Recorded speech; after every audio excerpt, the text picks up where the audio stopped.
Well যদি বিনিয়োগের দিকে তাকাই, বিনিয়োগ কী চায়?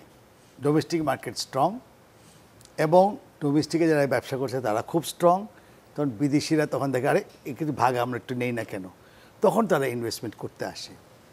এখন যারা ইনভেস্টমেন্ট করতে আসে তারা কিন্তু দুটো জিনিস দেখে, তারা কি তাদের প্রফিটটা নিয়ে যেতে পারবে, আরেকটা জিনিস দেখে যে স্ট্যাবিলিটি কীরকম আছে।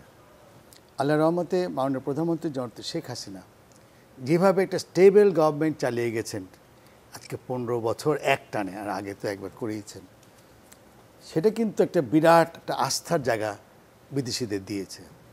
এবং তারপরে স্পেশাল ইকোনমিক জোন তৈরি করা হলো তাদেরকে অ্যাট্রাকশন করার জন্য।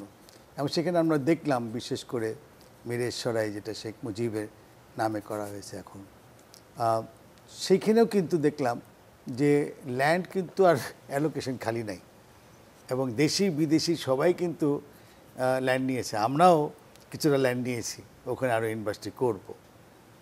তো সব মিলিয়ে বিনিয়োগের জন্য যা একটা দরকার ছিল এনার্জি, যেমন পাওয়ার কিংবা গ্যাস। পাওয়ারে তো এখন আমরা প্রায় 30,000 মেগাওয়াট হয়ে গেছে, আমরা তো ব্যবহারই করতে পারছি না।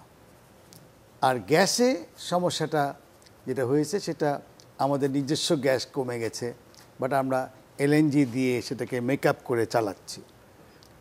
এখন যদি আপনি দেখেন যে এই বাজেটের সাথে বিনিয়োগের সম্পর্কটা কি আছে, বাজেট কিন্তু এই বিনিয়োগের ব্যাপারে বাজেটের আগেই সরকার কিন্তু অনেক ছাড় দিয়ে দিয়েছেন, যে ছাড় হয়তো অনেক অন্য দেশে দেয় না।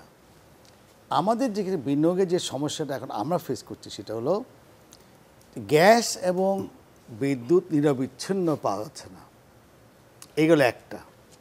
আর আমরা যে শিল্প চালাবো সেটার যে ডলার কিনে যে এলসি যে স্বাচ্ছন্দ্যে করব, সেটাও করতে পারছি না। না, আমি একটু পেছনের একটা বিষয় আপনার মাধ্যমে অ্যানালাইসিস করতে চাই। আপনি বলছিলেন যে গেল 15 বছর ধরে স্ট্যাবিলিটি বা অন্যান্য অবকাঠামো মোটামুটিভাবে উন্নত হয়েছে, কিন্তু যদি বেসরকারি বিনিয়োগ জিডিপির আনুপাতিক হারে দেখি সেটা কিন্তু 23-এর মধ্যেই আটকে আছে।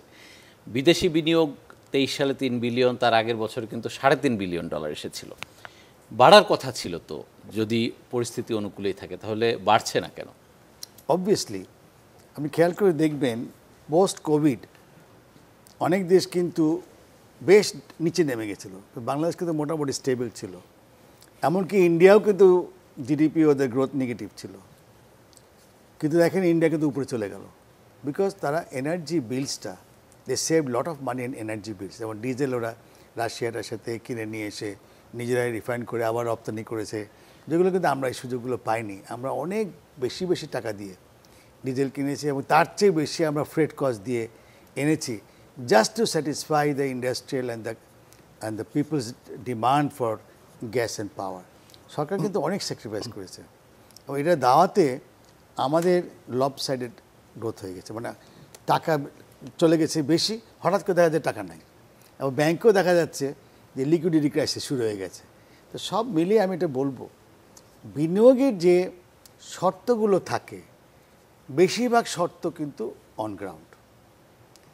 যেটা মিসিং সেটা হলো বাংলাদেশের বাইরে যেসব স্ট্রেসগুলো থাকে, যেমন যুদ্ধ, যেমন কোভিডের পরবর্তী যে সিচুয়েশনগুলো, এইগুলো আমাদের ডিস্টার্ব করছে। আমি আবারও